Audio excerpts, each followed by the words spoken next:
Welcome, Class 11 students, to an exciting journey into the very essence of life, blood. Today, we are diving deep into blood composition, uncovering what makes up this vital fluid. From its basic components to complex functions, we'll explore it all. Get ready to embark on a four-level learning adventure, from easy fundamentals to competitive insights, as we unravel the mysteries of blood. Let's start our exploration with the basics.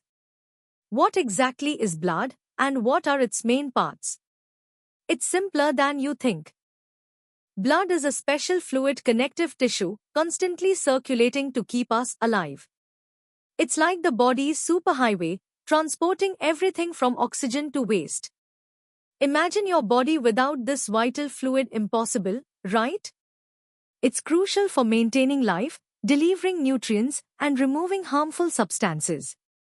Without it, our cells wouldn't get what they need, and waste would build up, making blood truly indispensable for survival. Blood is primarily composed of two main parts: plasma, the liquid matrix, and formed elements, which are the blood cells. Plasma, making up about 55% of blood, is mostly water, carrying proteins, salts, and nutrients. The formed elements, around 45%, include red blood cells for oxygen transport, white blood cells for immunity, and platelets for clotting. Each component plays a unique and essential role in keeping our body healthy and functional. Time to test your understanding with some easy practice questions. Read each question carefully and choose the best answer. What is the main function of red blood cells? Which component of blood helps in clotting? And what is the liquid part of blood called? Good luck! Ready to go a bit deeper? Let's explore the intricate details of each blood component and their specific roles in the body. Plasma, the straw-colored, viscous fluid, is more than just water. It's a complex solution, 90 to 92% water, but also packed with crucial plasma proteins like fibrinogen for clotting, globulins for defense and transport, and albumins for maintaining osmotic balance. These proteins, along with mineral salts, glucose, and hormones, make plasma a dynamic medium essential for nutrient delivery, waste removal, and overall body homeostasis. Understanding these components is key to grasping blood's many functions.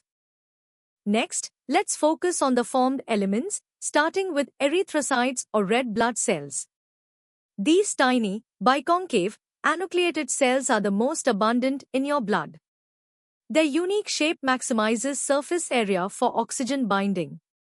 Inside, they're packed with hemoglobin, the iron-containing protein that gives blood its red color and, more importantly, reversibly binds oxygen.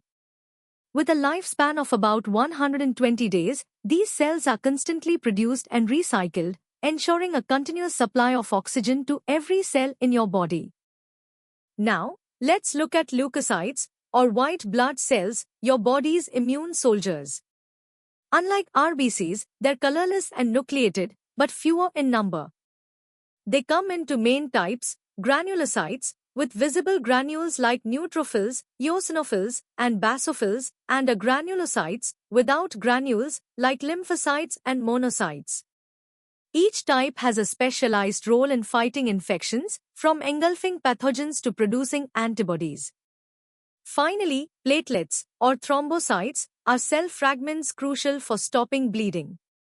They quickly form a plug at injury sites and initiate the complex process of blood coagulation.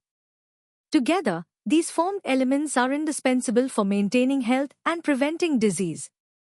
Now, let's challenge your understanding with some medium-level questions. Think about the specific functions of plasma proteins, the characteristics of RBCs, and the different types of WBCs. For example, which plasma protein is involved in blood clotting? What is the average lifespan of an RBC? And which type of WBC is primarily involved in allergic reactions? Take your time and consider the details we've just covered. Ready to analyze and connect the dots? Let's dive into the intricate processes and deeper implications of blood composition. All blood cells originate from hematopoietic stem cells in the bone marrow, a process known as hematopoiesis. This continuous production is finely tuned. For instance, erythropoiesis, the making of RBCs, is stimulated by erythropoietin from the kidneys when oxygen levels drop. Each type of leukocyte has a specific role. Neutrophils are rapid phagocytic responders, eosinophils tackle parasites and allergies, basophils release inflammatory mediators, lymphocytes orchestrate specific immunity, and monocytes transform into powerful macrophages.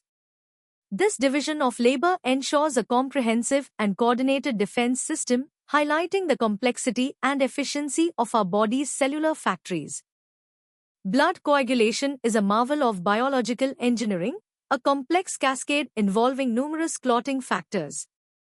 When a vessel is injured, both extrinsic, from tissue damage, and intrinsic, from contact with damaged surface, pathways are activated. These pathways converge to activate factor X, which then, with factor V and calcium, converts prothrombin to thrombin. Thrombin is the key enzyme, converting soluble fibrinogen into insoluble fibrin strands. These fibrin strands form a strong mesh, trapping blood cells and effectively sealing the wound.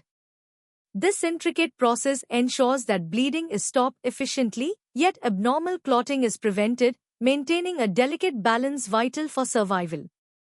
Understanding blood groups is critical for safe transfusions. The ABO and RH systems are determined by antigens on RBC surfaces. Mismatched transfusions can lead to life-threatening agglutination, where antibodies in the recipient's plasma attack donor RBCs. This is why careful blood typing and cross-matching are non-negotiable before any transfusion. Clinically, blood composition reveals much about health. Anemia, a common disorder, signifies low RBCs or hemoglobin, impairing oxygen delivery. Leukemia involves uncontrolled WBC production, while thrombocytopenia indicates low platelets, increasing bleeding risk. These conditions underscore the importance of maintaining proper blood composition for overall physiological function and disease prevention. Now, let's tackle some hard-level questions. These will require you to apply your knowledge and think critically about processes and clinical implications. For example, explain the role of erythropoietin in RBC production. Describe the main steps of the coagulation cascade. Differentiate between the functions of neutrophils and lymphocytes. Why is blood cross-matching essential before a transfusion? Consider the detailed mechanisms and interconnections we've discussed. Are you ready for the ultimate challenge? Let's explore blood composition at a competitive level, delving into advanced concepts, clinical insights, and even engineering applications. Hemoglobin, beyond a simple oxygen carrier, is a sophisticated molecular machine. Its tetrameric structure, with 4 heme groups, allows for cooperative oxygen binding, dramatically increasing oxygen uptake efficiency. The oxygen dissociation curve, a sigmoidal graph, beautifully illustrates this. Factors like carbon dioxide, pH, temperature, and 2,3-BPG all influence this curve, shifting it right or left, ensuring oxygen is delivered precisely where and when needed, a phenomenon known as the Bohr effect. This intricate regulation is crucial for matching oxygen supply to metabolic demand, a testament to evolutionary fine-tuning. The coagulation cascade is a masterclass in biological amplification. The extrinsic pathway, triggered by tissue damage, rapidly initiates clotting, while the intrinsic pathway, activated by internal vessel damage, provides a sustained response. Both converge at factor X, forming prothrombinase, which converts prothrombin to thrombin. Thrombin, a central enzyme, not only converts fibrinogen to fibrin but also activates factor 13, stabilizing the fibrin clot. This intricate, multi-step process, requiring calcium ions at several points, ensures robust clot formation. Engineering insights are also emerging. with research into artificial blood substitutes like perfluorocarbons and modified hemoglobin-based oxygen carriers aiming to replicate this complex oxygen-carrying function, offering solutions for critical medical needs. Genetic disorders profoundly impact blood composition. Sickle cell anemia, caused by a single amino acid substitution in hemoglobin, leads to rigid, sickle-shaped RBCs, causing blockages and severe pain. Thalassemia involves reduced synthesis of globin chains, resulting in fragile RBCs and chronic anemia. Hemophilia, an X-linked recessive disorder, results from clotting factor deficiencies, leading to uncontrolled bleeding. Polycythemia, an excess of RBCs, increases blood viscosity and clot risk. For safe transfusions, meticulous ABO and RH typing, coupled with cross-matching, is vital to prevent fatal reactions. The universal donor, O, and universal recipient, A+, concepts are critical, yet only apply to RBC antigens, with plasma antibodies also playing a role. Understanding these complex interactions is paramount in clinical practice. A complete blood count, CBC, is a cornerstone of medical diagnosis. It provides a snapshot of blood health, detailing RBC count, hemoglobin, hematocrit for oxygen carrying capacity, WBC count and differential for immune status, infection, or leukemia, and platelet count for clotting ability. Parameters like mean corpuscular volume, MCV, further classify anemias. Beyond diagnosis, research into artificial blood, utilizing perfluorocarbons or hemoglobin-based oxygen carriers, is advancing. These substitutes could revolutionize emergency medicine by providing oxygen transport without the need for blood typing or refrigeration, overcoming critical limitations of traditional blood transfusions and forming a crucial link in the chain of medical innovation and patient care. Let's tackle the first 5 hardest level questions. These demand deep understanding and critical application. Explain the cooperative binding of oxygen to hemoglobin and how various factors shift the oxygen dissociation curve. Differentiate between the intrinsic and extrinsic pathways of blood coagulation. Describe the genetic basis and clinical manifestations of sickle cell anemia. What are the key parameters measured in ACBC and their diagnostic significance?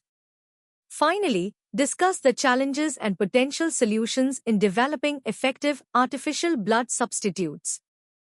Now for the remaining 5 hardest level questions. These will further test your comprehensive knowledge. Explain the role of different types of leukocytes in specific immunity and inflammatory responses. Describe the detailed mechanism by which thrombin facilitates clot formation. Discuss the implications of Rh incompatibility, particularly during pregnancy. Compare and contrast thalassemia and sickle cell anemia regarding their genetic basis and clinical outcomes. Finally, elaborate on the importance of meticulous cross-matching in blood transfusions, detailing the potential risks of mismatched transfusions. Good luck with these challenging questions. And that concludes our in-depth exploration of blood composition. We've journeyed from the basics to advanced competitive insights, covering everything from plasma proteins to complex coagulation cascades and genetic disorders. I hope this session has enriched your understanding and prepared you for your NEET aspirations. For more such engaging and comprehensive educational content, make sure to visit synapse.omaps.in. Don't forget to like this video, share it with your friends, and subscribe to our channel for continuous learning. Keep striving for excellence, and we'll see you in the next session.